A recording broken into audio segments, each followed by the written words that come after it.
نحمده ونصلي على رسوله الكريم أما بعد فأعوذ بالله من الشيطان الرجيم بسم الله الرحمن الرحيم الله يجتبي إليه من يشاء ويهدي إليه من ينيب صدق الله العظيم وبلغنا رسوله النبي الكريم ونحن على ذلك لمن الشاهدين والشاكرين والحمد لله رب العالمين اللهم صل على سيدنا محمد وعلى آل سيدنا محمد وبارك وسلم اللہ رب العزت نے ہمیں اپنی بندگی اور عبادت کے لیے پیدا فرمایا اور ہمارا مزاج شریعت کے عین بنایا. ہمارا مزاج شریعت کے عین مطابق بنایا. چنانچہ ہم دیکھتے ہیں کہ ہر بندہ فطری طور پہ دین کو پسند کرتا ہے. کوئی بندہ کتنا ہی گناہگار، بدکار، بدکردار کیوں نہ ہو، اس کے دل میں یہ چاہت ہوتی ہے کہ میں اللہ کا نیک بندہ بن جاؤں. آپ تجربہ کر لیں، کسی شرابی کبابی سے پوچھ لیں کیا آپ نیک بننا چاہتے ہیں، تو وہ ایک ٹھنڈی آہ کھینچے گا اور وہ کہے گا ہاں میں بننا چاہتا ہوں لیکن بن نہیں سکتا. اور کئی مرتبہ نیک بننے کی یہ چاہت اتنی شدید ہو جاتی ہے کہ بندہ دل ہی دل میں فیصلہ کرتا ہے کہ بس بہت ہو گئی، اب میں مزید اپنے اللہ کو ناراض نہیں کرتا، میں اپنی زندگی بدلنا چاہتا ہوں، میں اپنی زندگی کا رخ اللہ کی طرف موڑنا چاہتا ہوں. لیکن جو ہی وہ اپنے دل میں فیصلہ کرتا ہے تو پہلے قدم پہ شیطان اس کے دل میں یہ بات ڈالتا ہے کہ تیری کوشش تو ہے لیکن تو نیک بن نہیں سکتا، نیک بننا تیرے بس کا روگ نہیں ہے. اس پرفتن دور میں نفس اور شیطان کے تسلط کے زمانے میں نیک بننا ممکن ہی نہیں ہے. اور جو ہی یہ خیال ہمارے دل میں آتا ہے تو ہم پہلے قدم پہ مایوسی میں مبتلا ہو جاتے ہیں اور نیک بننے کی کوشش ہی چھوڑ دیتے ہیں. میرے بھائیوں، یہ ایک حقیقت ہے کہ یہ 15ویں صدی ہے، یہ فتنوں کا زمانہ ہے، یہ الحاد اور لادینیت کا زمانہ ہے، یہ نفس کی سرکشی اور شیطان کے تسلط کا زمانہ ہے.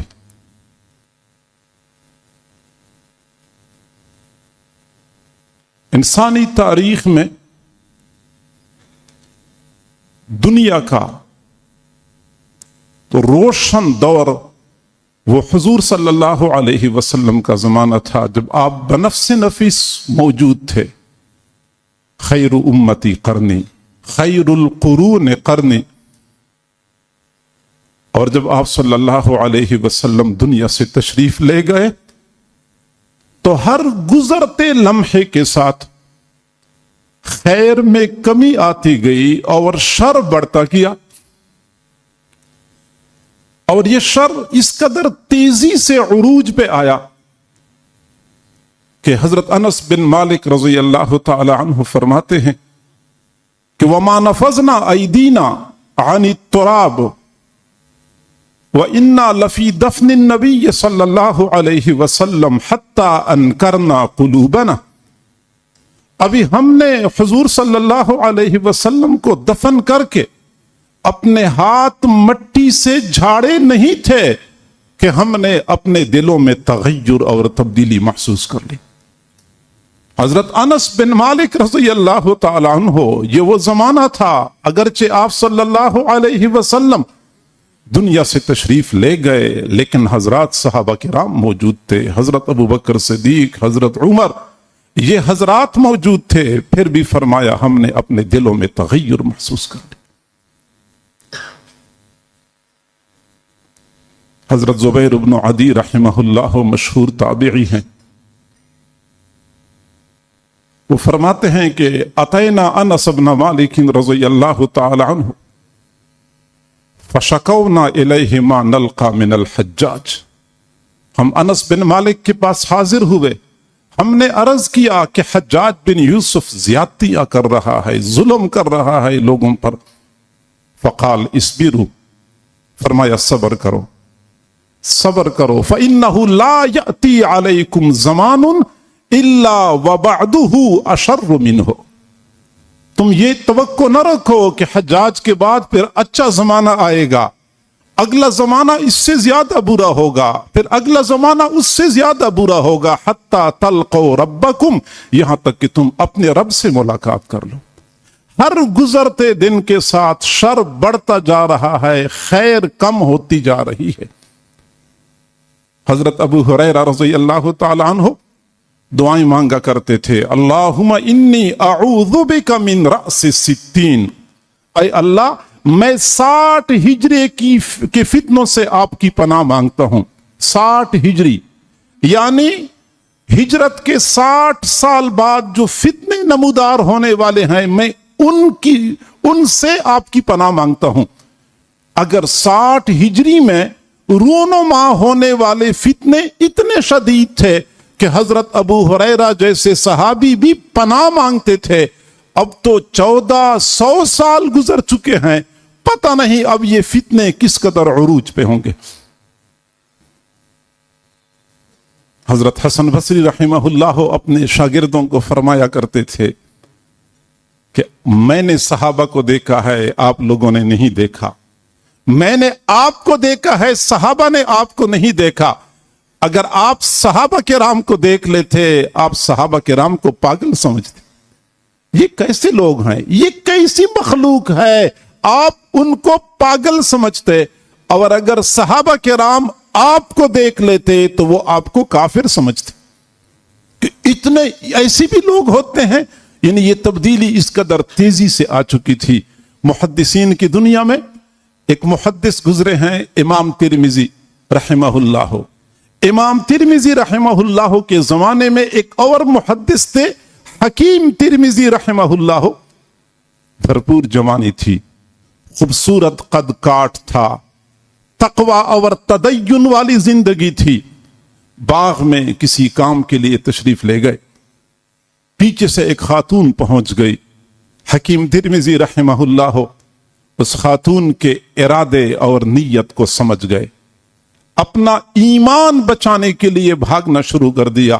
چاروں طرف دیوار تھی، دروازے کی جانب سے خاتون آ رہی تھی، ہمت کی اور چھلانگ لگا کے دیوار کو پھلانگ لیا اور اپنا ایمان بچانے میں کامیاب ہو گئے۔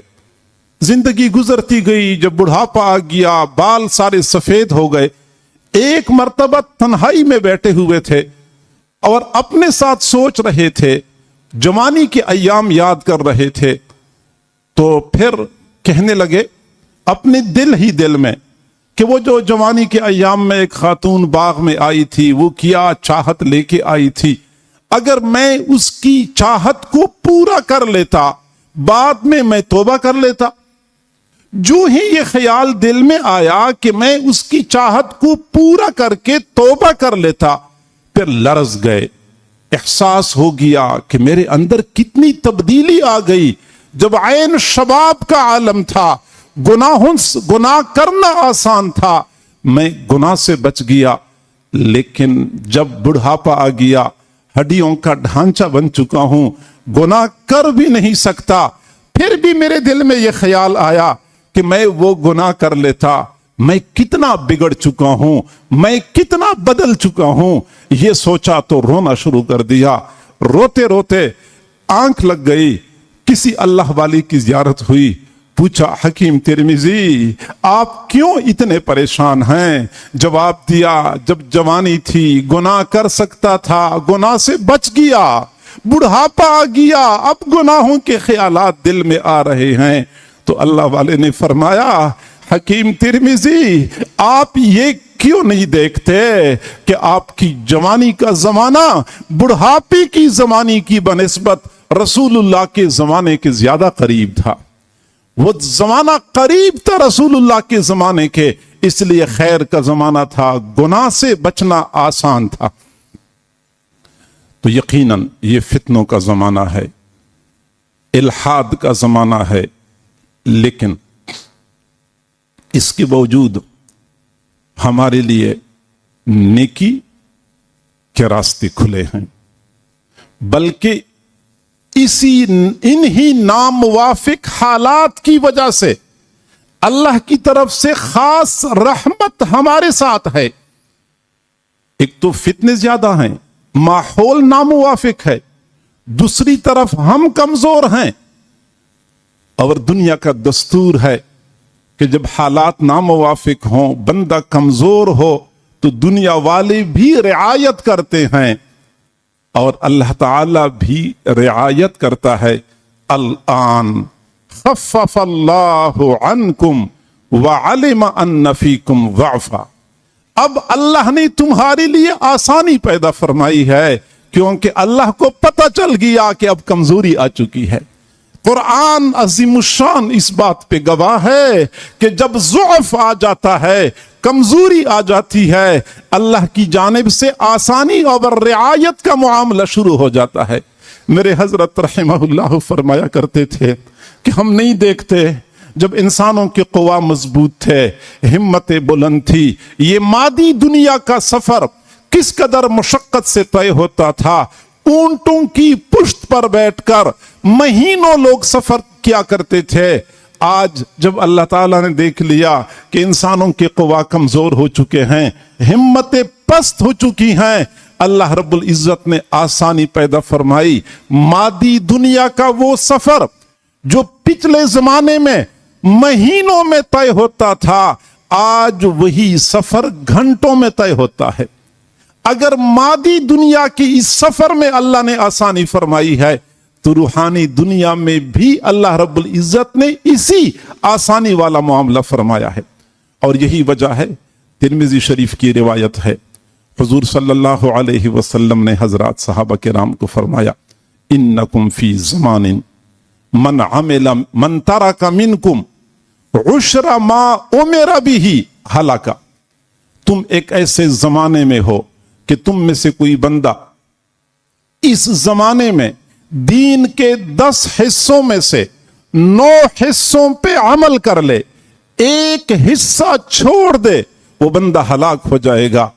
وَإِنَّهُ لَيَأْتِي عَلَى النَّاسِ زَمَانٌ مَنْ عَمِلَ بِعُشْرِ مَا أُمِرَ بِهِ نَجَا، اور ایک ایسا زمانہ آنے والا ہے کہ اگر اس زمانے میں کوئی بندہ دین کے 10 حصوں میں سے 9 حصوں کو چھوڑ دے، ایک حصے پہ عمل کر لے، وہ پھر بھی کامیاب ہو جائے گا۔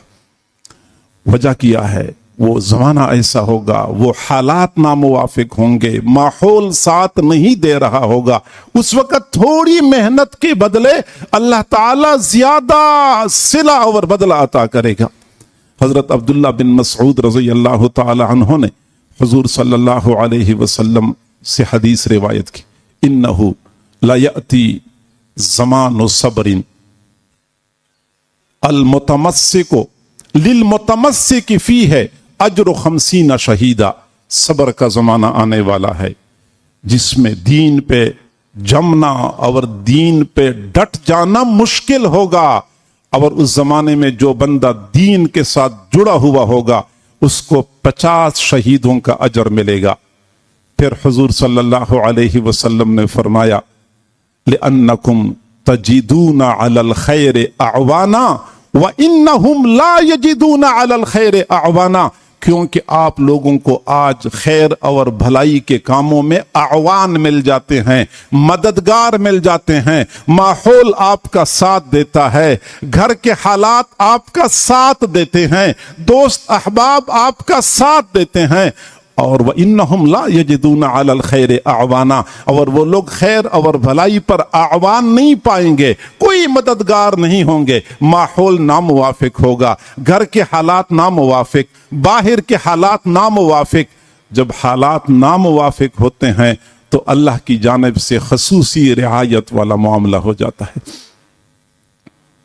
हजरत मौलाना अहमद अली लाहौरी रहमतुल्लाह अलैह फरमाया करते थे कि मैं विलायत की जिस मकाम पे पहुंचा हूं, इस मकाम तक पहुंचते पहुंचते मुझे 40 साल लगे हैं। आज कोई बंदा मेरे साथ इस पीपल के दरख्त के नीचे 4 साल गुजार दे, मैं उसको इस मकाम तक पहुंचा दूंगा। कहां 40 साल की तवील मुद्दत, कहां 4 साल का कलील अरसा, क्योंकि अल्लाह ताला को पता है कि मेरे बंदे कमजोर हैं, हालात नामुवाफिक हैं, इसलिए अल्लाह ताला खसूसी रियायत का मामला फरमाते हैं। मेरे भाइयों, एक तो ये बात समझ ले कि हमें इस मायूसी से निकलने की जरूरत है कि हम तो नेक बन ही नहीं सकते। मामला ऐसा नहीं है। हम अगर इस माहौल में नेक नहीं बन सकते, अल्लाह ताला तो नेक बनाने पर कादिर है। आप मुताला कर ले, हजरत आदम अलैहिस्सलाम से लेकर आज तक जितने नेक लोग दुनिया में आए, खा वो अंबिया थे, खा वो सिद्दीकीन थे, खा वो शुहदा थे, खा वो सालिहीन थे, ये तमाम नेक लोग खुद नेक नहीं बने थे, ये अल्लाह के फजल से नेक बने थे, ये अल्लाह के फजल से नेक बने थे। तो गोया कि मुआमला अल्लाह के फजल पर मौकूफ है।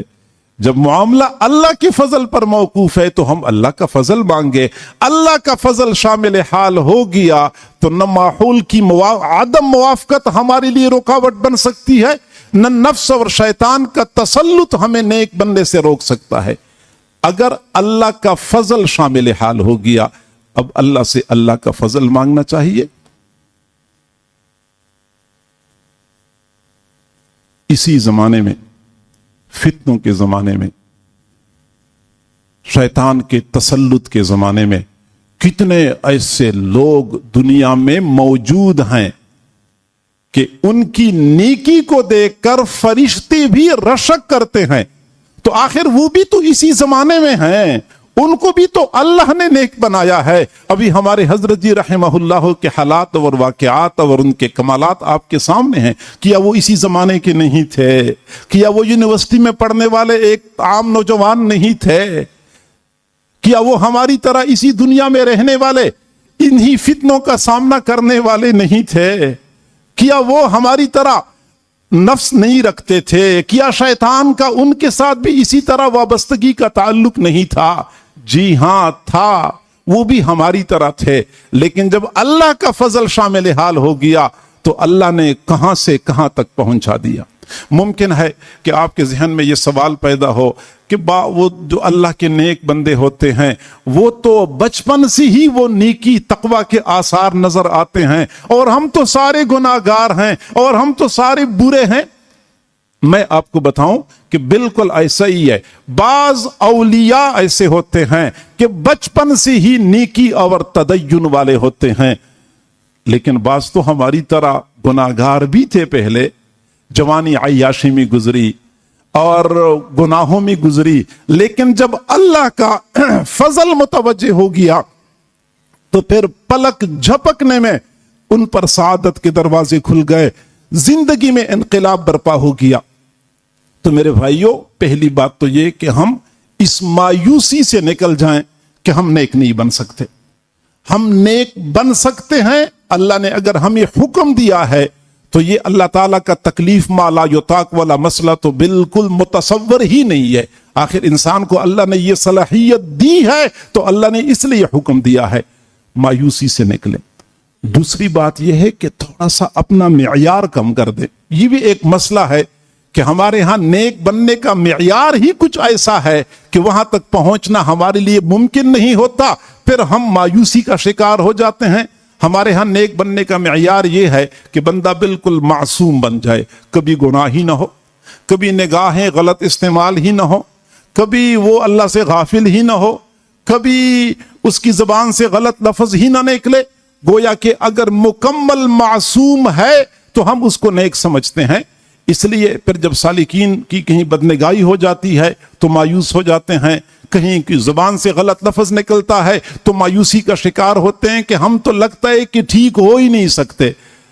और बाज लोग उड़ने के चक्कर में होते हैं कि कहीं हवा में उड़ना होगा तो फिर हम अल्लाह की वली समझेंगे अपने आप को।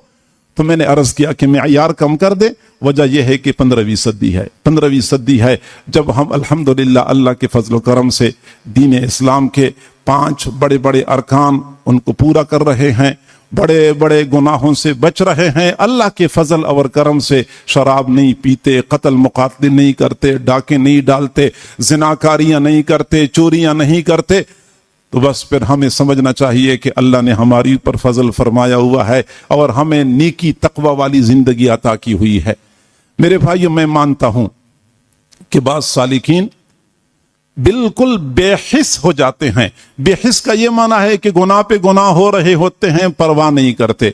ये बेहिस होना ये भी बीमारी है, और हद दर्जे ज्यादा हसास होना ये भी बीमारी है। ये इंसानी जिल्द है, अगर बिल्कुल बेहिस हो जाए बीमारी, अगर ज्यादा हसास हो जाए ये फिर भी बीमारी है। बल्कि इत्तेदाल के साथ बंदे को जिंदगी गुजारनी चाहिए।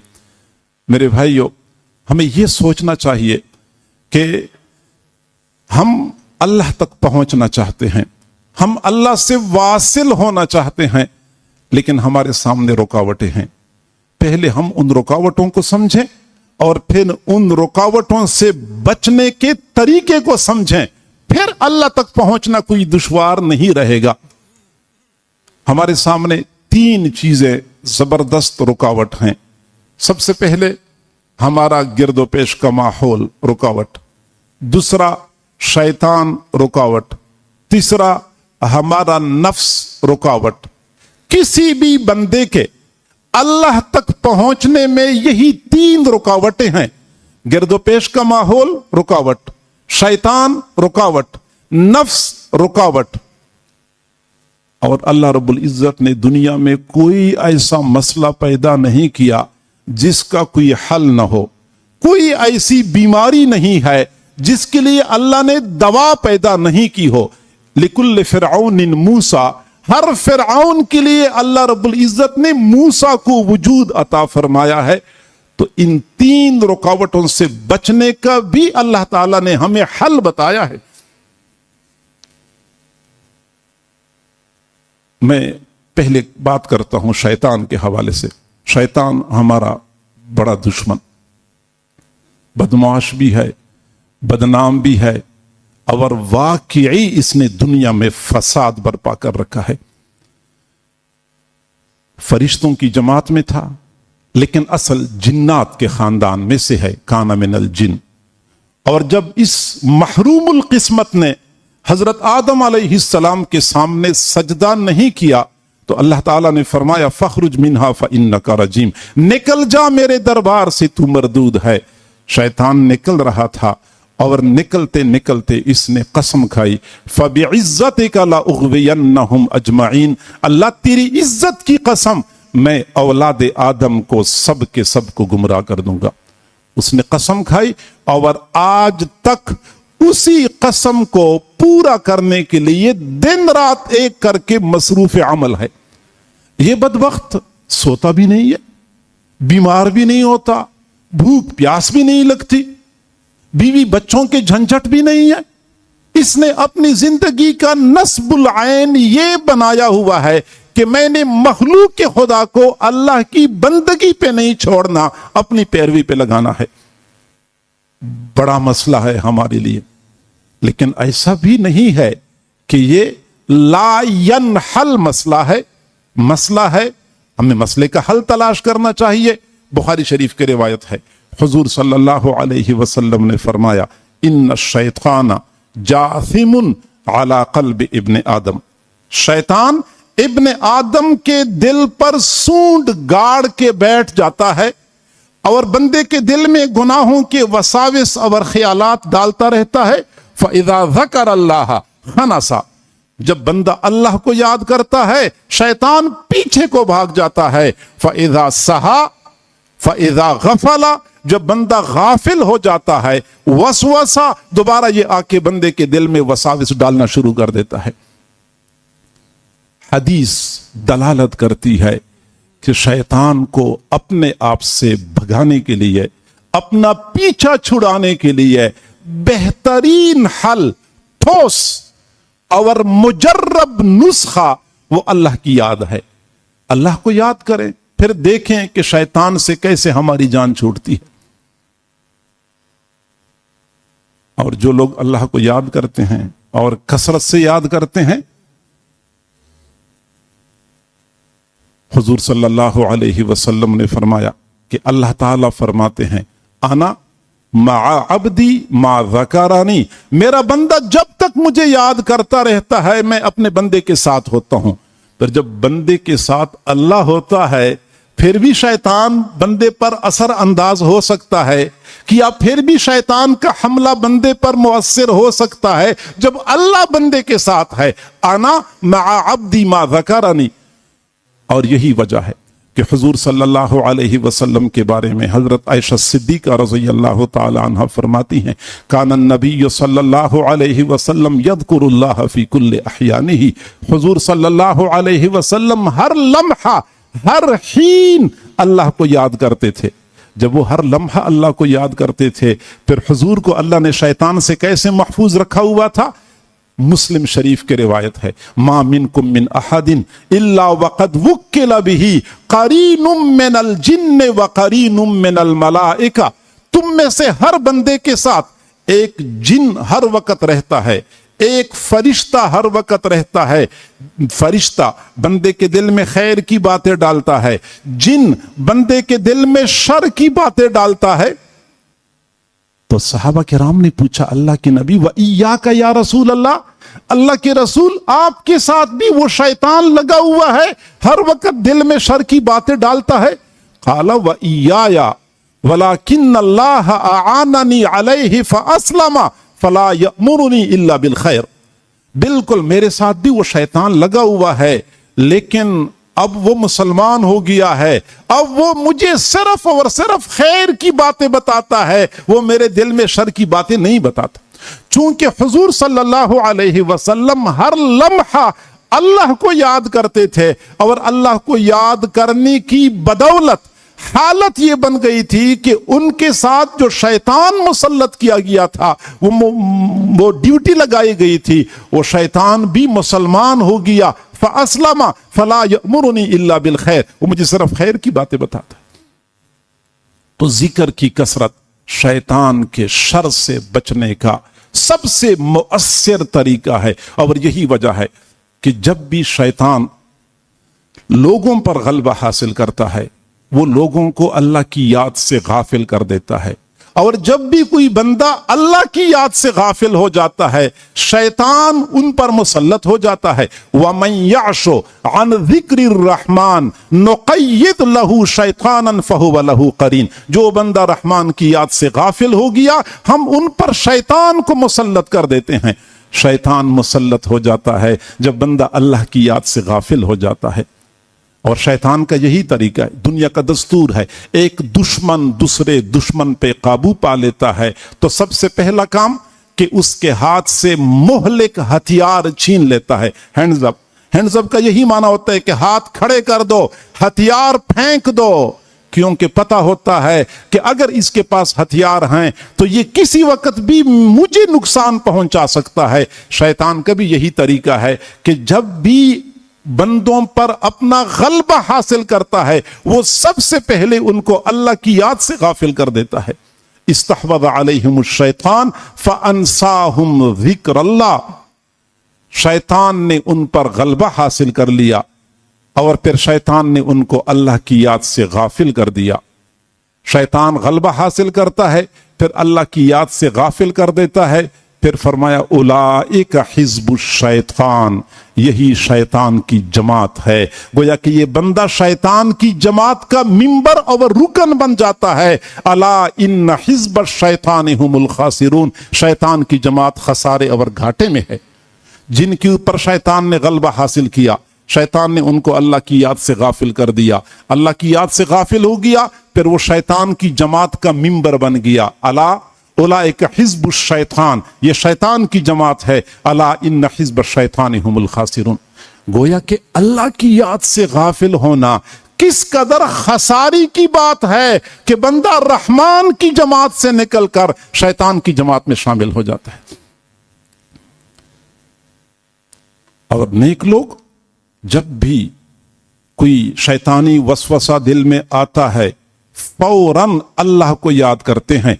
इन्नल्लज़ीना तक़ौ इज़ा मस्सहुम ताइफुम मिनश शैतान तज़क्करू फ़इज़ा हुम मुबसिरून। वो तक़वा वाले जब भी दिल में गुनाहों का ख्याल आता है शैतान की तरफ से, फौरन अल्लाह की याद की तरफ मुतवज्जे हो जाते हैं। फ़इज़ा हुम मुबसिरून, उनकी आंखें खुल जाती हैं कि ये तो शैतानी ख्याल था, ये तो गुनाहों की तरफ मुझे लेके जा रहा था।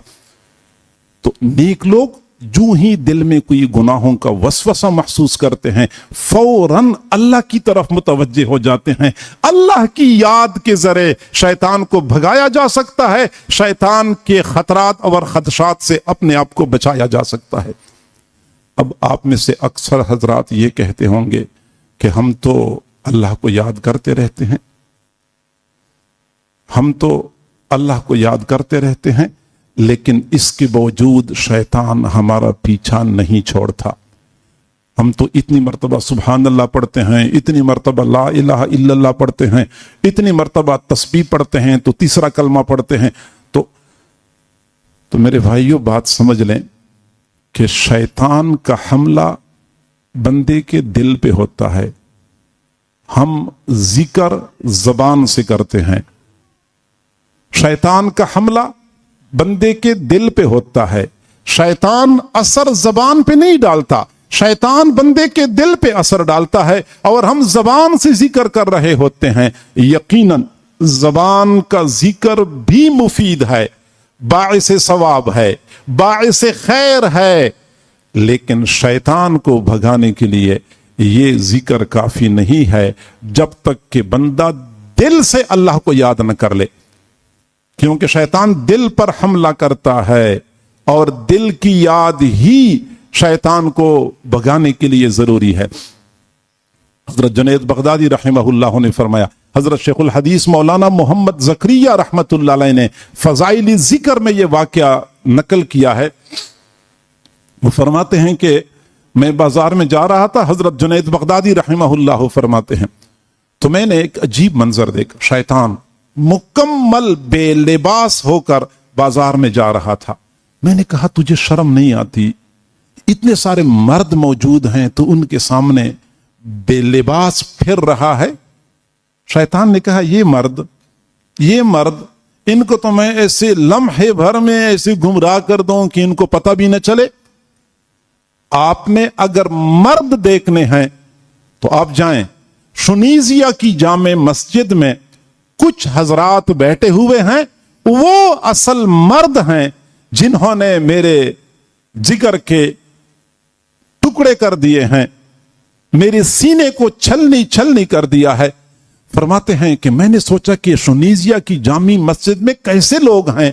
मैं जब वहां पे गया तो मैंने देखा कि उस मस्जिद में कुछ हजरात थे जिन्होंने अपने सर झुकाए हुए थे और मुराकबे की हालत में बैठे हुए थे। वो मुराकबा कर रहे थे। जो ही मैं अंदर दाखिल हो गया, उनमें से किसी ने अपना सर उठा लिया, मेरी तरफ देखा और फिर कहने लगा कि अल्लाह के बंदे, उस खबीस की बातों से धोखा न खाना, उस खबीस की बातों से धोखा न खाना। गोया कि उनको ये भी पता चल गया कि शैतान से क्या मुकालमा हो चुका है और ऐसा ना हो कि हमारा राज फाश हो जाए। तो अल्लाह की याद, वो याद जो दिल से हो, ये फिर शैतान को भगाने के लिए ज्यादा मौसर है। और ये दिल की याद या तो मुराकबा है या फिर वकूफ़ क़ल्बी है। مراقبہ جو ہم کہتے ہیں کہ دل اللہ اللہ کرتا ہے، اور کئی مرتبہ لوگ پوچھتے ہیں کہ یہ دل بھی اللہ اللہ کرتا ہے. جی ہاں، جیسے زبان اللہ اللہ کرتی ہے ایسے ہی دل بھی اللہ اللہ کرتا ہے. ہاں، یہ ایک اور اصول ہے کہ زبان اس وقت تک اللہ اللہ نہیں کرتی جب تک کسی اور زبان سے سیکھ نہ لے. چھوٹا بچہ ہوتا ہے، ماں اس کو سکھاتی ہے بولو بیٹا اللہ اللہ اللہ، تو بچہ اپنی توتلی زبان سے اللہ اللہ بولتا ہے. تو یہ بچے کی زبان ماں کی زبان سے سیکھتی ہے، پھر وہ بچی کی زبان اللہ اللہ کہتی ہے. ایسے ہی دل بھی دوسرے دل سے سیکھتا ہے. قریب جلتے ہوئے دل کے اپنا دل کر دے، قریب جلتے ہوئے دل کے اپنا دل کر دے. یہ آگ لگتی نہیں ہے، لگائی جاتی ہے. یہ دل جب ذاکر دل کے ساتھ پیوست ہو جاتا ہے تو پھر یہ دل اللہ اللہ کہنا شروع کر دیتا ہے. آپ لوگوں نے دیکھا نہیں، آج کی جدید سائنس نے بہت سارے مسائل سمجھنے ہمارے لیے آسان کر دیے ہیں. موبائل ایک بے جان آلہ ہے. ایک بندہ یہاں سے اس موبائل کو کنیکٹ کرتا ہے، ہزاروں میل دور ایک اور بے جان موبائل کے ساتھ یہاں سے جو کچھ بولتا ہے اگلا موبائل وہی کچھ بول رہا ہوتا ہے. اگر دو بے جان آلے آپس میں جڑ جاتے ہیں، ایک آلے سے نکلنے والی آواز ہزاروں میل دور دوسرے آلے تک پہنچ جاتی ہے اور اگلے آلے سے بھی وہی آواز نکلنا شروع ہو جاتی ہے. کیا ایسا ممکن نہیں ہے کہ شیخ کے دل سے جو اللہ اللہ کی آواز جاتی ہے، شیخ کے دل کے ساتھ کوئی بندہ اپنے دل کو جوڑتا ہے تو مرید کے دل سے بھی اللہ اللہ کی آواز نکلنا شروع ہو جائے؟ تو دل دوسرے دل سے سیکھتا ہے، زبان دوسری زبان سے سیکھتی ہے. تو ایک تو ہمیں چاہیے کہ وقوف قلبی اور مراقبے کا اہتمام کریں. سالکین پوچھتے ہیں کہ مراقبہ افضل ہے یا وقوف قلبی افضل ہے؟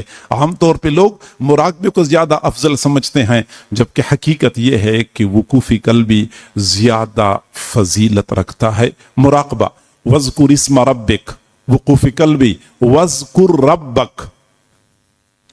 وذکر ربک، اپنے رب کو یاد کرو. میرے حضرت فرمایا کرتے تھے کہ براہ راست اللہ کی طرف دھیان دینا ہوتا ہے، درمیان میں اللہ اللہ کا تصور نہیں کرنا ہوتا، براہ راست اللہ کی طرف دھیان دینا ہوتا ہے. یہ ہے وقوف قلبی. اور مراقبے میں بندہ آنکھیں بند کر کے بیٹھتا ہے کہ میرا دل کہہ رہا ہے اللہ اللہ اللہ. تو مراقبے میں لفظ اللہ کی طرف دھیان دینا ہوتا ہے، وقوف قلبی میں اللہ کی طرف دھیان دینا ہوتا ہے. میرے حضرت جی رحمہ اللہ، حضرت شبلی رحمہ اللہ کے واقعات بیان کیا کرتے تھے کہ وہ اللہ کے نام کے عاشق تھے، اللہ کے نام کے دیوانے تھے. جب کوئی بندہ ان کے سامنے اللہ کا نام لیتا تھا تو وہ اپنی جیب سے گڑ کی ڈلی نکالتے تھے، اس کے منہ میں ڈالا کرتے تھے.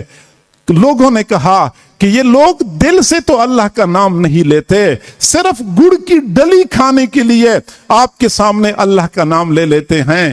انہوں نے فرمایا کہ یہ حقیقت میں اللہ کا نام لیتے ہیں یا فقط زبان سے اللہ کا نام لیتے ہیں؟ لیتے تو میرے محبوب کا نام ہے. جو زبان میرے محبوب کا نام لے، جن ہونٹوں سے میرے محبوب کا نام نکلے، جس منہ سے میرے محبوب پروردگار کا نام نکلے، میں اس منہ کو گڑ سے نہ بھر دوں تو اور کیا کروں؟ اللہ رب العزت نے فرمایا شبلی شبلی کب تک میرے نام میں الجھے رہو گے؟ میری ذات کی طرف کب متوجہ ہوگے؟ کب تک میری نام میں الجھے رہو گے؟ میری ذات کی طرف کب متوجہ ہوگے؟ جی ہاں، شروع میں بندہ اللہ کے نام کو رٹ رٹ کے روحانی ترقی حاصل کرتا ہے، پھر ایک وقت وہ بھی آ جاتا ہے کہ ذکر کا سلسلہ رک جاتا ہے، پھر فکر کا سلسلہ شروع ہو جاتا ہے. اکثر حضرات ہیں جن کو پتا ہے کہ ہمارے سلسلے میں کچھ اسباق ایسے ہیں گویا کہ 9 اسباق شروع کے 9 اسباق ذکر کے ہیں، آگے پھر سارے اسباق فکر کے شروع ہو جاتے ہیں، وہاں پھر یہ اللہ اللہ بولنا یہ بھی متروک ہو جاتا ہے۔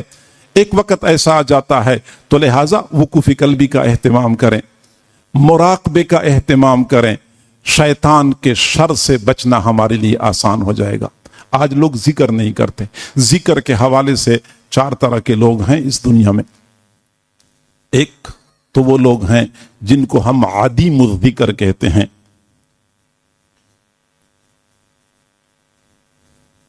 عدیم الذکر، بالکل ذکر نہیں کرتے۔ انہم عن ذکر ربہم معرضون، یہ لوگ اللہ کی یاد سے اعراض کرنے والے ہیں۔ کافروں کے بارے میں فرمایا یہ اللہ کو یاد ہی نہیں کرتے، اللہ کی یاد سے اعراض کرنے والے ہیں۔ صوفیاء کرام فرماتے ہیں جو دم غافل 100 دم کافر، جو لمحہ غفلت میں گزر گیا گویا کہ وہ لمحہ کفر کی حالت میں گزر گیا۔ یہ وہ ہوتے ہیں جو عدیم الذکر ہوتے ہیں، ذکر کرتے ہی نہیں ہیں۔ دوسرا طبقہ قلیل الذکر، قلیل الذکر وہ لوگ ہوتے ہیں جو کرتے ہیں لیکن بالکل تھوڑا ذکر کرتے ہیں۔ ولا یذکرون اللہ الا قلیلا، معذرت کے ساتھ میں عرض کروں قرآن مجید میں اللہ تعالیٰ نے یہ منافقین کی نشانی بتائی ہے کہ تھوڑا ذکر کرتے ہیں، 5 منٹ کا مراقبہ اور 6 منٹ کا مراقبہ اور 10 منٹ کا مراقبہ۔ سالوں ہم نے اس دل کی دھرتی کو ویران کرنے میں لگائے، اب ہم چاہتے ہیں کہ 10 منٹ کے مراقبے سے یہ دھرتی ایک مرتبہ پھر آباد ہو جائے۔ جتنا زیادہ ویرانی میں وقت لگا ہے اتنا وقت تو اس کو آباد کرنے میں لگائیں۔ قلیل الذکر، بہت تھوڑا ذکر کرتے ہیں۔ اور تیسرا کثیر الذکر، کثیر الذکر وہ لوگ ہوتے ہیں جن کی زندگی اکثر اللہ کی یاد میں گزرتی ہے۔ والذاکرین اللہ کثیرا والذاکرات، یا ایھا الذین آمنوا اذکروا اللہ ذکرا کثیرا۔ اور تیسرا طبقہ ان کا ہوتا ہے جن کو کہتے ہیں دائم الذکر، ہمیشہ کے لیے اللہ کو یاد کرنے والے۔ رجال لا تلہیہم تجارۃ ولا بیع عن ذکر اللہ، یا ایھا الذین آمنوا لا تلہکم اموالکم ولا اولادکم عن ذکر اللہ۔ ہر لمحہ اللہ کو یاد کرنا ہوتا ہے، ایک لمحے کے لیے بھی اللہ کی یاد سے غافل نہیں ہونا ہوتا۔ اور واقعی بندے کو یہ کیفیت حاصل ہو جاتی ہے، ہر لمحہ اللہ کو یاد کرتے رہتے ہیں۔ وہ دنیا کے کام کاج میں لگے ہوتے ہیں لیکن اس کے ساتھ ساتھ دل اللہ کے ساتھ جڑے ہوئے ہوتے ہیں، دل اللہ کے ساتھ جڑے ہوئے ہوتے ہیں۔ حضرت خواجہ مجدد الفسانی رحمت اللہ علیہ نے فرمایا کہ جب سالک کا دل ایک مرتبہ اللہ کی یاد پہ آ جائے وہ 1000 سال تک تکلفاً کوشش کرتا رہے کہ میں تھوڑی دیر کے لیے اللہ کی یاد سے غافل ہو جاؤں، وہ غافل نہیں ہو سکتا۔ تکلفاً کوشش کرتا رہے وہ اللہ کی یاد سے غافل نہیں ہو سکتا۔ بھلانا بھی چاہو بھلا نہ سکو گے۔ دنیا والے کسی فانی مخلوق کی محبت میں گرفتار ہو جاتے ہیں، پھر آخر کار تھک جاتے ہیں، تنگ آ جاتے ہیں، کہتے جان چھڑانا چاہتا ہوں، کبھی میرے دل سے اس کی یاد نکل جائے۔ راتوں کی نیند اڑ چکی ہے، دن کا سکون ختم ہو چکا ہے، حضرت کوئی وظیفہ بتا دیں کہ اس کی یاد میرا پیچھا چھوڑ دے۔ بیچارے وہ بھلانا چاہتے ہیں، نہیں بھلا سکتے۔ اگر فانی مخلوق کی محبت بندے کو اس مقام تک پہنچا دیتی ہے تو اللہ کی پاکیزہ محبت کا کیا عالم ہوگا۔ حضرت عبداللہ استخری رحمت اللہ علیہ فرماتے ہیں، ہمارے حضرت جی رحمہ اللہ نے واقعہ سنایا کہ اللہ کی یاد میں ایک وقت ایسا آیا، ایسی کیفیت بن گئی کہ ذکر میں مگن اور ایسے مستغرق ہو گئے کہ کھانے پینے کی طرف بھی التفات نہیں تھا۔ اب ایسی حالت میں کہ جب بندہ کھانے پینے کی طرف التفات نہ کرے، لوگ کھلانا چاہیں بندہ کھائے ہی نہ، لوگ پلانا چاہیں بندہ پیے ہی نہ، تو ایسی کیفیت میں بندے کی روح کے تو مزے ہوتے ہیں لیکن جسم کمزور ہو رہا ہوتا ہے، نڈھال ہو رہا ہوتا ہے، کھانا پینا نہیں ملتا۔ ایک دن گزرا، 2 دن گزرے، 3 دن گزرے، طبیعت بہت کمزور ہو گئی، اب نماز میں کھڑا ہونا دشوار ہو گیا، روح مزے میں، جسم کمزور۔ سوچنے لگے کہ کم از کم اتنا یہ میرے استغراق کی کیفیت کم ہو جائے کہ میں کھانا پینا تو شروع کر دوں۔ کھانے پینے کو دل نہیں کرتا किसी ने कह दिया कि आप शिकार के लिए चले जाएं, क्योंकि हदीस शरीफ में आता है मन इत्तबअ अस्सैदा गफला, जो बंदा शिकार का पीछा करता है तो वो गफलत का शिकार हो जाता है। तो लिहाजा आप शिकार के लिए चले जाएं, थोड़ी देर के लिए कैफियत इअ्तिदाल पे आ जाएगी। चुनांचे वो शिकार के लिए चले गए, लेकिन फिर भी वो कैफियत उसी तरह रही, गलबा हाल था। गलबा हाल में कहने लगे ऐ अल्लाह उस बंदे के तमाम गुनाहों को माफ कर दे जो मुझे एक लम्हे के लिए तेरी याद से गाफिल कर दे। उस बंदे के तमाम गुनाहों को माफ कर दे जो मुझे एक लम्हे के लिए तेरी याद से गाफिल कर दे। गोया के फिर बंदा भुलाना भी चाहता है, नहीं भुला सकता। ये दाइम जिक्र होते हैं, और यही दाइमी जिक्र शैतान से बचने के लिए दाइमी नुस्खा है या दाइमी इलाज है। पहला मसला तो हमारे लिए है शैतान का, दूसरा मसला है नफ्स का, और ये नफ्स बड़ा सरकश है, ये बड़ा खतरनाक है। नफ्स है क्या चीज? मेरे भाइयों, हर बंदे के बातिन में दो कुव्वतें हर वक्त बरसरे पैकार रहती हैं। एक खैर की कुव्वत है, एक शर की कुव्वत है। खैर चाहती है कि मैं इस बंदे में गालिब आ जाऊं, शर कहता है कि मैं गालिब आ जाऊं। ये दो कुव्वतें हर वक्त बरसरे पैकार रहती हैं। इनमें से जो शर की कुव्वत है, इसको हम नफ्स कहते हैं। ये शर का मंबा है, ये बुराइयों का महवर है। हर वक्त ये बंदे को अंदर अंदर से तहरीक देता है, बुराइयों की तरफ मुतवज्जे करता है। और ये नफ्स कितना खतरनाक है। हुजूर सल्लल्लाहु अलैहि वसल्लम जब भी खुतबा इरशाद फरमाते थे, फरमाया करते थे वनऊज़ु बिल्लाहि मिन शुरूरि अनफुसिना, फरमाया करते थे अल्लाहुम्मा आति नफ्सी तक़वाहा व ज़क्किहा अंत खैरु मन ज़क्काहा अंत वलियुहा व मौलाहा। अल्लाह मेरे नफ्स का तज़किया कर दे, अल्लाह मेरे नफ्स को पाक कर दे, क्योंकि आप ही बेहतरीन तज़किया करने वाले हैं।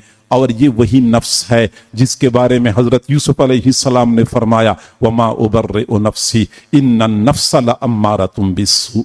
ये वही नफ्स है जिसके बारे में अल्लाह ताला ने हजरत दाऊद अलैहिस्सलाम को फरमाया या दाऊद इन्ना जअलनाका खलीफतन फिल अर्द फहकुम बैनन नासी बिल हक वला तत्तबिइल हवा फयुदिल्लका अन सबीलिल्लाह। पैगंबरों को अल्लाह ने डरा दिया नफसानी ख्वाहिशात की पैरवी नहीं करनी, वरना नफसानी ख्वाहिशात आपको भी सीधे रास्ते से गुमराह कर देंगे। और ये वही नफ्स है जिसके बारे में अल्लाह ताला ने अहले इल्म को खबरदार किया अफराएता मन इत्तखज़ इलाहहु हवाहु व अज़ल्लहु अल्लाहु अला इल्म, जिसने अपनी ख्वाहिशात को खुदा बना दिया और अल्लाह ने उसको इल्म के बावजूद गुमराह कर दिया।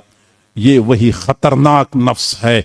इस नफ्स के शर से बचने के लिए कुरान ने जो इलाज बताया है वो तज़किया है। तफसील का वक्त नहीं है। आप हजरात अक्सर सुनते हैं, हम मशाइख से, हमारे हजरत जी रहमहुल्लाह हो नफ्स के तज़किया पर जोर दिया करते थे। कद अफलह मन ज़क्काहा कद अफलह मन तज़क्का। हुजूर सल्लल्लाहु अलैहि वसल्लम की बासत के अल्लाह ताला ने 4 मकासद बयान फरमाए थे। 4 मकासद में से एक मकसद वो नफ्स का तज़किया भी था कि हुजूर सल्लल्लाहु अलैहि वसल्लम लोगों के नुफूस का तज़किया कर लें, कि लोगों के नुफूस के अंदर से बुरी खसलतों को निकालें, अच्छी खसलतों से उनको आरास्ता पे रास्ता कर दें। तकब्बुर निकल जाए, आजिज़ी आ जाए, हसद निकल जाए, खैरखाही आ जाए, हिरस निकल जाए, क़नाअत आ जाए, बुखल निकल जाए, सखावत आ जाए, दुरुस्ती निकल जाए, नरमी आ जाए, गुस्सा निकल जाए, सब्र आ जाए, तहम्मुल आ जाए, ये बुरी सिफात निकल जाएं, अच्छी सिफात से बंदा आरास्ता पे रास्ता हो जाए। इसको कहते हैं नफ्स का तज़किया। और इसी तज़किये के लिए लोग फिर मशाइख की खानकाहों में जाया करते थे। और आज भी आप हजरात इसी मकसद को लेके यहां पे आए हुए हैं। लिहाजा दूसरा जो मसला है वो नफ्स का है, और नफ्स का बेहतरीन इलाज हमारे पास वो तज़किया है। और तीसरी रुकावट हमारे लिए गर्दोपेश का माहौल है। आप हजरात देखते हैं बाज लोगों के लिए घर का माहौल रुकावट बन जाता है। कितने ऐसे लोग नौजवान होते हैं, नेकी की तरफ आना चाहते हैं, वालिदैन रुकावट बन जाते हैं। बीवी रुकावट बन जाती है, वालदा रुकावट बन जाती है, घर का माहौल रुकावट, कईयों के लिए बाहर का माहौल रुकावट, कईयों के लिए दफ्तर का माहौल रुकावट। ये रुकावटें हमें नजर आती हैं। गुनाहों की तरफ दावत देता है ये माहौल, बुराइयों से रोकता है ये माहौल, और बुरे माहौल की इस रुकावट के इजाले के लिए हम अपने लिए अच्छे माहौल का इंतखाब कर लें, अच्छे माहौल को तलाश कर लें। और अच्छा माहौल तलाश करने से मिल जाता है। माहौल के असरात बंदे पर कैसे पड़ते हैं आप अंदाजा लगाएं। हजरत मरियम अलैहिस्सलाम जब बंद कमरे में होती थी, हजरत जकरिया अलैहिस्सलाम कमरे में बंद कर दिया करते थे, बाहर के असबाब से बिल्कुल कट चुकी थी, ताला लगा होता था, और उस वक्त उनके पास बंद कमरे में किस्म किस्म का रिज़्क आता था और उनको किसी किस्म की हैरत नहीं होती थी। हजरत ज़करिया अलैहिस्सलाम पूछते थे, अन्ना लके हादा, ये कहां से आ गया? कालत हुआ मिन इंदिल्लाह, ये अल्लाह की तरफ से मेरे पास आता है। बंद कमरे में खिड़की नहीं है, रोशनदान नहीं है, बाहर ताला लगा हुआ है, लेकिन बंद कमरे में हजरत मरियम अलैहिस्सलाम के पास किस्म किस्म का रिज़्क पहुंचता था। उनको कोई हैरत नहीं होती थी, क्योंकि वो असबाब के आलम से हट कट की जिंदगी गुजार रही थी। माहौल मावरा अल असबाब होता था। और जब वो बाहर के माहौल में आई तो बाहर के माहौल में आके फरिश्ते ने कहा, इन्नमा अना रसूल रब्बिक ले अहबाला के गुलामन ज़किया, मैं तो रब का नुमाइंदा बन के आया हूं ताकि आपको एक अच्छा नेक लड़का मिल जाए। हालत अन्ना यकूनु ली गुलामुन वलम यमससनी बशरुन वलम अकु बगिया, न किसी मर्द से मुलाकात हुई है तो मुझे बेटा कैसे मिलेगा? चूंकि असबाब की दुनिया में आ गई थी, असबाब के माहौल में आ गई थी, इसलिए फिर उनकी नजर असबाब पे पड़ गई। तो माहौल का बंदे पर असर होता है, जिस माहौल में बंदा रहता है उसी माहौल के असरात अपने अंदर लेता है। यही वजह है कि कहा जाता है कि नेक लोगों के पास रहें, नेक लोगों की सोहबत इख्तियार कर लें। और नेक लोगों की सोहबत का क्या फायदा होता है? हजरत यूसुफ अलैहिस्सलाम ने दुआ मांगी, तवफ़नी मुस्लिमन व अलहिकनी बिस्सालिहीन। हजरत इब्राहीम अलैहिस्सलाम ने दुआ मांगी, रब्बे हबली हुक्मन व अलहिकनी फिस्सालिहीन व अलहिकनी बिस्सालिहीन। हजरत सुलेमान अलैहिस्सलाम ने दुआ मांगी, व अदखिलनी बिरहमतिका फी इबादिका सालिहीन। हुजूर सल्लल्लाहु अलैहि वसल्लम अपनी वफात के वक्त फरमा रहे थे, मअल्लज़ीना अनअमल्लाहु अलैहिम मिनन नबिय्यीन वस्सिद्दीक़ीन वश्शुहदाए वस्सालिहीन व हसुन उलाइका रफीका। हज़रात अंबियाए किराम दुआएं मांगते थे कि हमें नेकों के साथ जोड़ दे, हमें नेकों की मईयत मिल जाए। सवाल पैदा होता है कि अंबियाए किराम, नबूवत का दर्जा तो आम नेक लोगों के दर्जे से बहुत बुलंद होता है, तो हजरत अंबिया किराम ये दुआएं क्यों मांगते थे? तालीमन लिल उम्मत, अपनी उम्मत को तालीम देने के लिए कि नेक लोगों की सोहबत किस कदर जरूरी होती है। हजरत अलकमा रहिमहुल्लाह ताला हजरत अब्दुल्ला बिन मसऊद रज़ियल्लाहु अन्हु के मायनात शागिर्द थे। उस वक्त लोग कहा करते थे कि इन रअयता अलकमा फला यज़ुर्रुका अल्ला तरा इब्न मसऊदिन, अगर आपने अलकमा को देख लिया है तो आपको इस बात का अफसोस नहीं होना चाहिए कि आपने इब्न मसऊद को नहीं देखा है। गोया कि अब्दुल्ला बिन मसऊद के कमालात ऐसे उन्होंने अपनी जात में जज़ब कर दिए थे कि लोग कहते थे कि अलकमा को देखा, गोया कि आपने अब्दुल्ला बिन मसऊद को देखा। फरमाते हैं मैं शाम चला गया। अब जब बंदा मुसाफिर होता है, परदेश में चला जाता है, तो उसको फिक्र होती है मुझे कोई रिहाइश के लिए अच्छी जगह मिल जाए, कोई मुनासिब खाना मिल जाए, मेरा मसला जल्दी हल हो जाए। फरमाते हैं कि मैं शाम गया तो मैंने वहां दुआ मांगी, अल्लाहुम्मा यस्सिर ली जलीसन सालिहा, अल्लाह मुझे कोई अच्छा हम नशीन अता कर दे, मुझे कोई अच्छा साथी अता कर दे। मैं मस्जिद में दाखिल हुआ तो मैंने हजरत अबू दरदा रज़ी अल्लाह तआला अन्हु को देखा। लोगों से पूछा कि ये कौन है, बताया कि ये सहाबी रसूल हजरत अबू दरदा रज़ी अल्लाह तआला अन्हु हैं। फरमाते हैं कि फिर मैंने उनसे मुलाकात कर ली। मैंने कहा मैंने तो दुआ मांगी थी और अल्लाह ने मेरी दुआ को कबूल कर लिया, अल्लाह ने मुझे आपकी सोहबत में बैठने का मौका अता कर दिया। गोया कि उस जमाने में लोगों की ये कोशिश होती थी कि परदेश में चले गए, किसी अजनबी जगह पे चले गए तो वहां भी अपने लिए किसी नेक माहौल को तलाश किया करते थे। तो बुरे माहौल के असरात से बचने के लिए अपने लिए नेक माहौल तलाश करें, और नेक माहौल अल्लाह के फजल और करम से हर जगह पे दस्तयाब होता है। अगर आपके दफ्तर में 20 बंदे काम कर रहे हैं, ठीक है जाहिर में दीन से दूर होंगे, लेकिन उन्हीं 20 में से 1-2 बंदे ऐसे होंगे कि उनके साथ जुड़कर, उनके साथ दोस्ती लगाकर, उनके साथ उठना बैठना शुरू करेंगे तो वही लोग आपके साथ खैर के कामों में मुआविन बन जाएंगे। आप परदेश में हैं, आप यूरोप में हैं, आप यूके में हैं, आप कनाडा और अमेरिका में हैं, जहां कहीं हैं वहां कुछ ना कुछ बंदगाने खुदा आपको मिल जाएंगे अगर आपने तलाश शुरू कर दी। किया मस्जिदों में ये इमाम जो बैठे होते हैं, उलमा होते हैं, मुअज्जिन होते हैं, किया ये नेक लोग नहीं हैं? किया हमारे महल्ले में बस्ती में जो मदारिस बने हुए हैं, किया उनमें पढ़ने पढ़ाने वाले नेक लोग नहीं हैं? आप जहां कहीं जाएंगे वहां आप किया जमात का काम करने वाले नेक नहीं है। जहां कहीं आप जाएंगे आपको नेक लोग मिलेंगे, आप उनके साथ उठना बैठना कर लेंगे तो आप उनकी सोहबत की बदौलत नेकी तकवा की तरफ आएंगे और बुरे माहौल के असरात से बच जाएंगे। बुरे माहौल का असर कैसे होता है?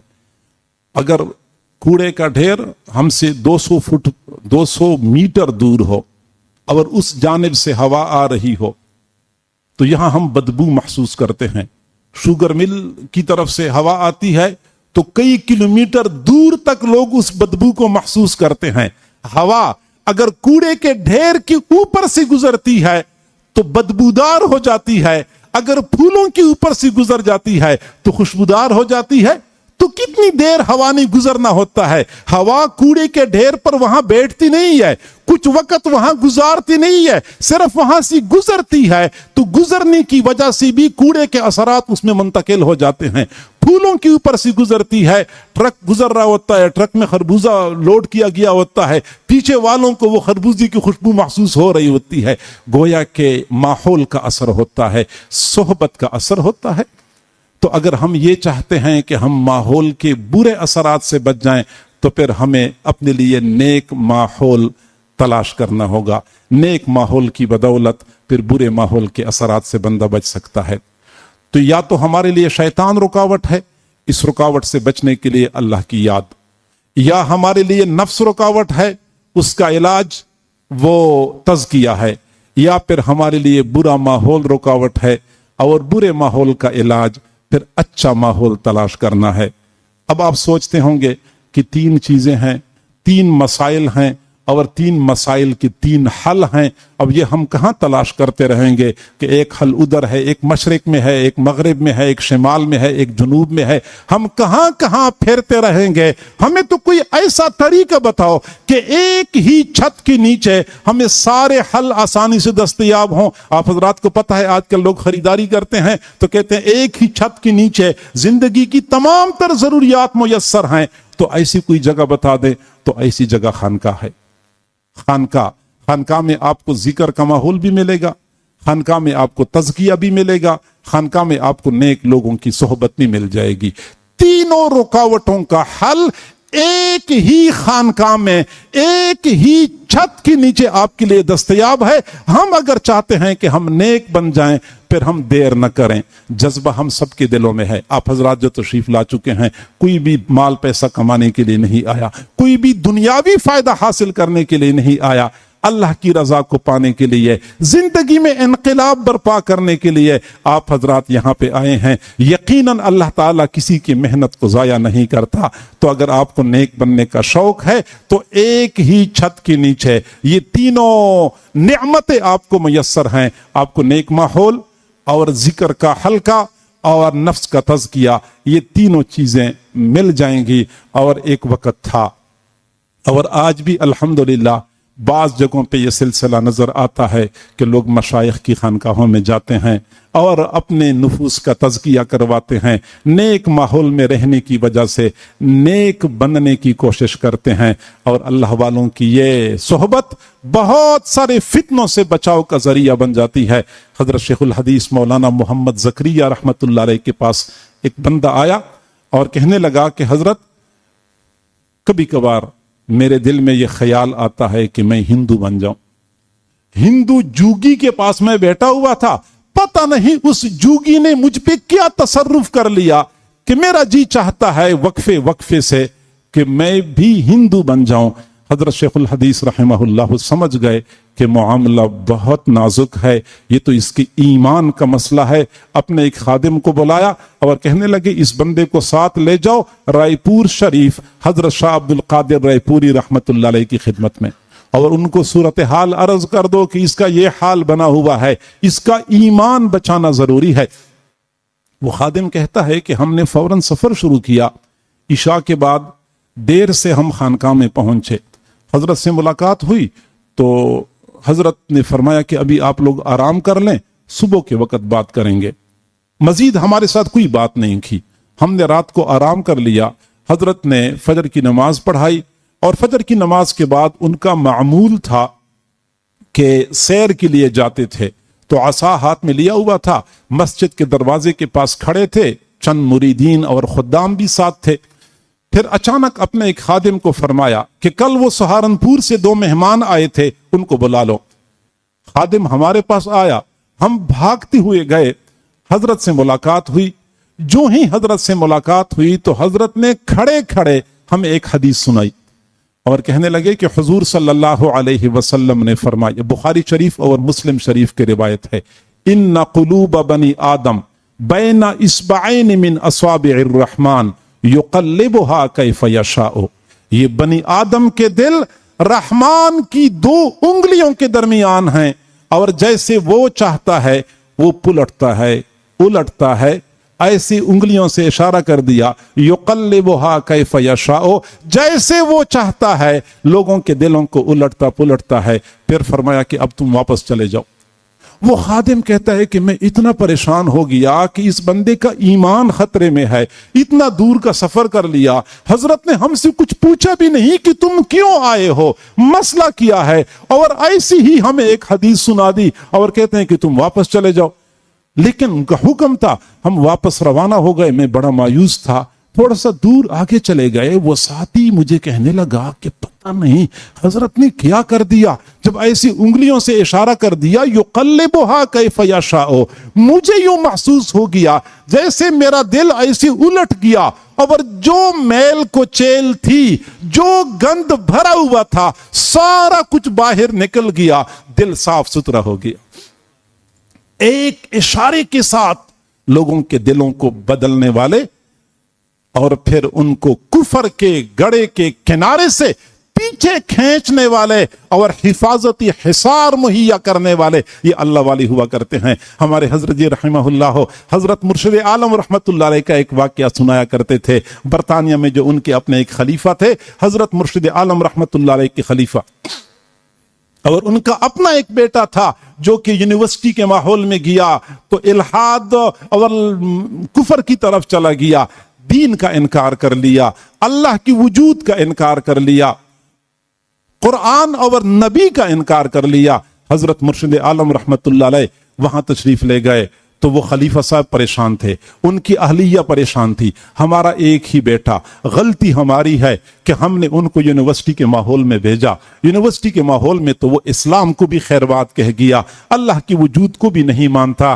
حضرت مرشد عالم رحمت اللہ علیہ نے فرمایا کہ اپنے بیٹے سے کہہ دو کہ وہ مجھ سے بیعت کر لیں۔ وہ خلیفہ صاحب نے کہا کہ وہ کیا آپ سے بیعت کرے، وہ تو اللہ کی وجود کو بھی نہیں مانتا، وہ اللہ والوں کو کہاں مانتا ہے۔ حضرت मुर्शिद आलम रहमतुल्लाह अलैह ने फरमाया, अच्छा फिर आप ऐसा कर लें कि जब वो खाने का वक्त हो जाए तो खाना अपने बेटे के हाथों भेजा करो, वो मेरे साथ कुछ देर के लिए बैठा करे। वालिद ने अपने बेटे से कहा कि बेटा, हजरत इतना दूर से तशरीफ ला चुके हैं, मेहमान हैं, लिहाजा आप हजरत के पास कुछ देर के लिए बैठ जाया करें। उसने कहा, हजरत तुम्हारे होंगे, मेरा कोई हजरत नहीं है, मैं तो अल्लाह की वजूद का भी मुनकिर हूं, मैं तो कुरान को भी नहीं मानता, तुम्हारे अल्लाह वाले तुम संभाल लो, मुझसे ये अल्लाह वालों की खिदमत नहीं होती। वो खलीफा साहब समझदार थे, फरमाते हैं कि हजरत मुर्शिद आलम रहमतुल्लाह अलैह हमारे यहाँ ठहरे हुए थे और मैं कसदन दूसरे शहर में चला गया। और जब मैं जा रहा था, मैंने अपने बेटे से कहा कि बेटा, मैं तो जा रहा हूँ शहर से बाहर, मेरी मजबूरी है, हजरत बैठक में मौजूद होंगे, आखिर किसी ने तो खाना देना होगा, घर में कोई और बंदा नहीं है, अब मेहमान मेहमान होता है, आप अल्लाह को नहीं मानते, आप कुरान को नहीं मानते, लेकिन अखलाकियात का तकाजा तो होता है, लिहाजा आप कम से कम हजरत के पास खाना लेके जाया करें। कहते हैं कि वो आमादा हो गया। चुनांचे पहले दिन नाश्ते का वक्त था, वो नौजवान ने फौरन खाना उठाया और हजरत के कमरे में पहुंचा दिया और ऐसी पीछे भागता हुआ चला गया कि हजरत के साथ मैंने बैठना नहीं है। हजरत ने एक नजर देखा, दोपहर का खाना का टाइम हो गया, वही नौजवान आया, खाना रख भी लिया, हजरत को हाथ भी धुला दिए और भी कुछ पूछ लिया, कुछ चाहिए? हजरत ने फरमाया कुछ नहीं चाहिए। नौजवान वापस चला गया। जब रात के खाने का वक्त हो गया, कुछ देर हजरत के पास बैठा रहा, हजरत ने कुछ नहीं फरमाया। अगले दिन दोबारा इस तरह हो गया। 3 दिन के बाद वो नौजवान आया, उसने हजरत के कदमों में बैठकर फूट फूट कर रो रो कर हजरत से माफी मांगी। हजरत, मैं गलती पे था, मुझे नफ्स और शैतान ने भटकाया था, आप मुझे कलमा पढ़ा दीजिए, मैं दोबारा मुसलमान होना चाहता हूं। हजरत ने उनको कलमा पढ़ाया, फिर उनको बैयत कर लिया। वही नौजवान यूनिवर्सिटी छोड़ के मदरसे में पढ़ना शुरू कर दिया, वही नौजवान हाफिज बना, आलिम बना। हजरत मुर्शिद आलम रहमतुल्लाह अलैह ने उनको इजाजत और खिलाफत दी थी। इस वक्त भी वो 4 मदरसों का मुहतमिम है, मदरसे चला रहा है। जिंदगियां बदल जाती हैं, हाँ, थोड़ा बहुत मुजाहदा करना पड़ता है, थोड़ी बहुत मुशक्कत उठानी पड़ती है। हमारे हजरत जी रहमहुल्लाह का मामला तो बहुत ही शफकत वाला था, हमेशा के लिए शफकत, रहमत, मोहब्बत का मामला किया करते थे। लेकिन कुछ ना कुछ मुजाहदा बंदे को करना पड़ता है। कभी रिहाइश का मसला बन जाता है, कभी वजू का मसला बन जाता है, कभी खाने पीने का मसला बन जाता है। लेकिन जब तक ये मुजाहदात नहीं होते, जिंदगी में तब्दीली नहीं आती, नफ्स की सरकशी को लगाम नहीं पड़ती। आप हजरात को चाहिए कि आप हजरात तशरीफ लाए हैं, आइंदा के लिए भी तशरीफ लाया करें, क्योंकि अल्लाह वालों की खानकाहें ये लोगों के बदलने के मराकिज हुआ करते हैं, बदलने के मकामात होते हैं। पुराने जमाने का मामला कुछ और हुआ करता था। चुनांचे गंगोहा में हजरत शाह अब्दुल कुद्दूस गंगोही रहमतुल्लाह अलैह, जो वक्त के बुलंद पाया अल्लाह वाले थे, बुलंद पाया बुजुर्ग थे, उनके एक खलीफा थे शाह निजामुद्दीन बल्खी रहमतुल्लाह अलैह, वो बल्ख में थे। हजरत शाह अब्दुल कुद्दूस गंगोही रहमतुल्लाह अलैह का इंतकाल हो गया। उनका एक पोता था शाह अबू सईद गंगोही रहमतुल्लाह अलैह। तो शाह अबू सईद गंगोही रहमतुल्लाह अलैह को एक मर्तबा अपनी दादी ने कहा कि बेटा, आपके दादा के पास एक नेमत थी जो इस वक्त आपके पास नहीं है, हमारे खानदान में किसी के पास नहीं है, मेरा जी चाहता है कि वो नेमत आप हासिल कर लें। पोते ने पूछा, दादी अम्मा आप क्या कहना चाहती हैं? दादी अम्मा ने कहा कि आपके दादा शाह अब्दुल कुद्दूस गंगोही रहमतुल्लाह अलैह बहुत बड़े अल्लाह वाले थे, उनके पास रूहानी निस्बत थी, इस वक्त मुतअद्दिद खुलफा उनके मौजूद हैं, मेरा जी चाहता है कि आप उनके खुलफा में से किसी खलीफा के साथ जुड़ जाएं और वो निस्बत दोबारा अपने घर की तरफ वापस लेके आ जाएं। शाह अबू सईद गंगोही रहमतुल्लाह अलैह ने उस वक्त लोगों से पूछा कि मुझे कहां जाना चाहिए।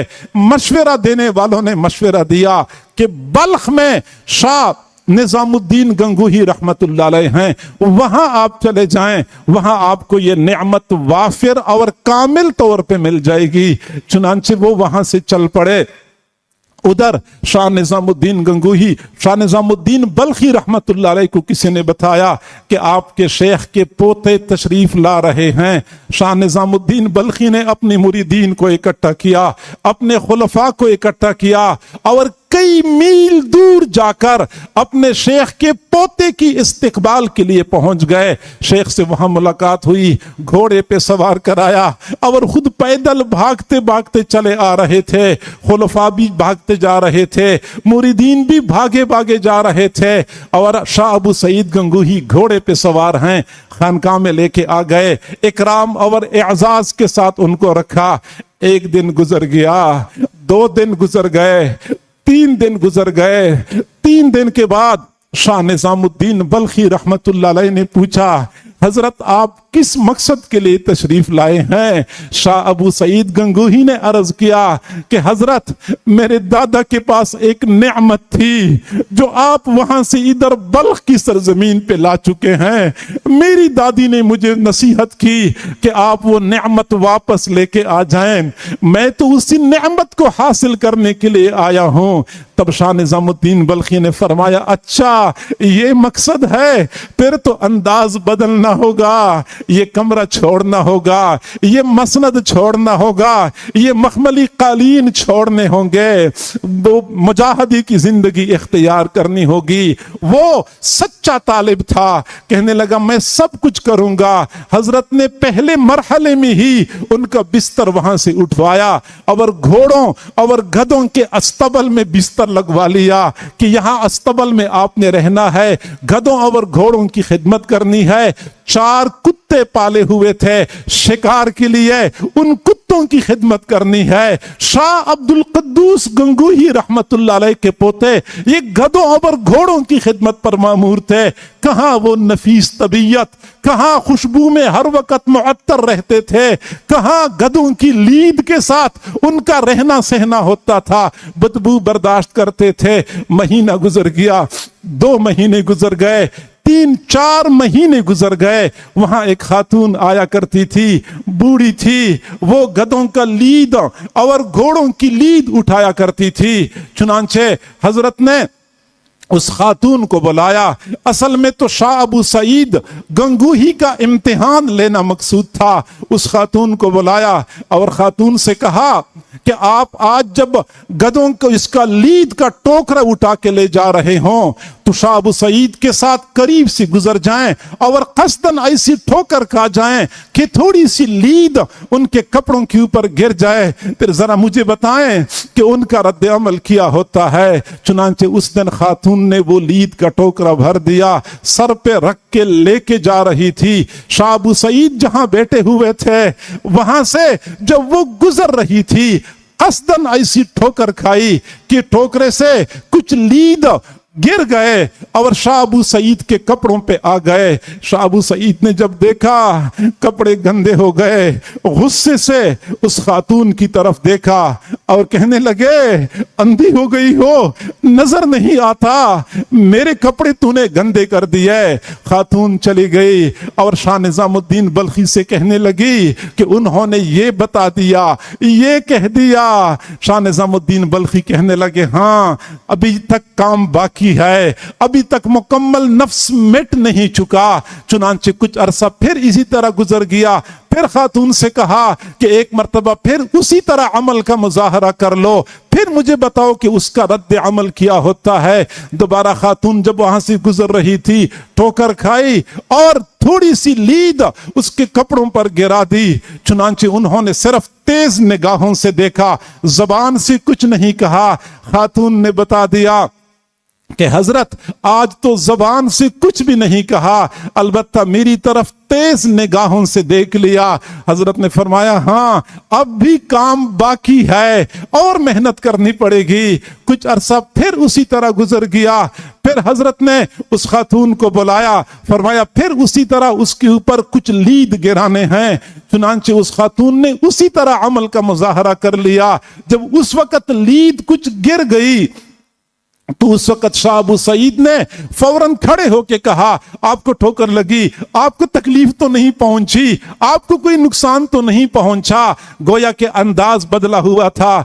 خاتون چلی گئی اور حضرت سے کہنے لگی حضرت آج تو انہوں نے یوں مجھے رد عمل دکھایا. فرمایا ہاں الحمدللہ کام کافی سارا ہو چکا ہے لیکن چونکہ صاحبزادگی ہے ایک مرحلہ اور بھی امتحان کا باقی ہے, وہ مرحلے سے گزرنا ہوگا.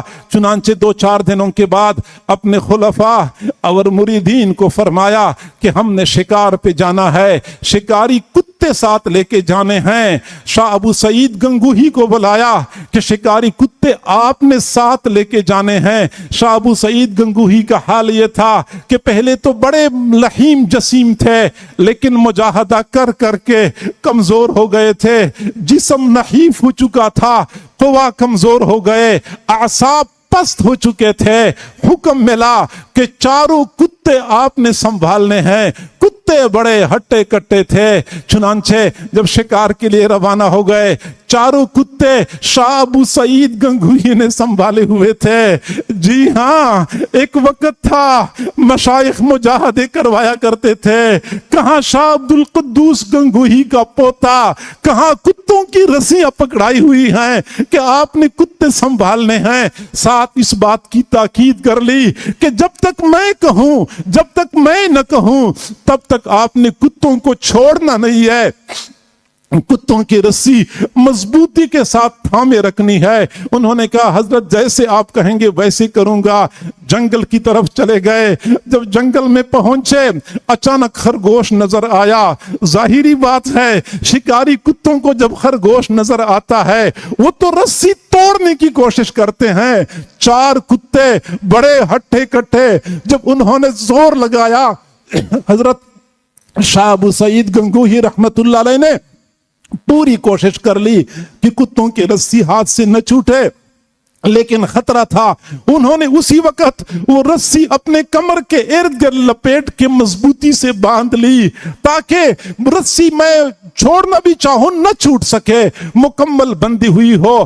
4 کتوں نے جب زور لگایا وہ گر گئے. کتوں نے زور لگا کر ان کو اپنے ساتھ گھسیٹنا شروع کر دیا. کبھی وہ دائیں کروٹ پہ گھسٹتے جا رہے تھے, کبھی بائیں کروٹ پہ گھسٹتے جا رہے تھے, اور شاہ نظام الدین بلخی دیکھ رہے تھے. اس حال میں اپنے شیخ کے پوتے سے مجاہدہ کروا رہے تھے. اچانک کشف کی حالت میں اپنے شیخ شاہ عبد القدوس گنگوہی کی زیارت ہوئی. شاہ عبد القدوس گنگوہی نے فرمایا نظام الدین بلخی, میں نے تو آپ کو یہ نعمت دیتے وقت آپ سے یہ مجاہدے نہیں کروائے تھے جیسے مجاہدے آپ میرے پوتے سے کروا رہے ہیں. اسی وقت فوراً اس شاہ ابو سعید گنگوہی کو اٹھا لیا, سینے سے لگایا, بوسہ لیا اور یہ نسبت منتقل کر دی. ایک وقت تھا اس نسبت کے حصول کے لیے ایسے مجاہدے کرنے ہوتے تھے. نفس کا تزکیہ کوئی آسان نہیں ہوتا. ہمیں چاہیے اگر نیک بننا چاہتے ہیں تو ان امور سے ہمیں گزرنا ہوگا. اللہ کریم ہم سب کو سمجھنے اور عمل کرنے کی توفیق عطا فرمائے. وآخر دعوانا ان الحمد للہ رب العالمین.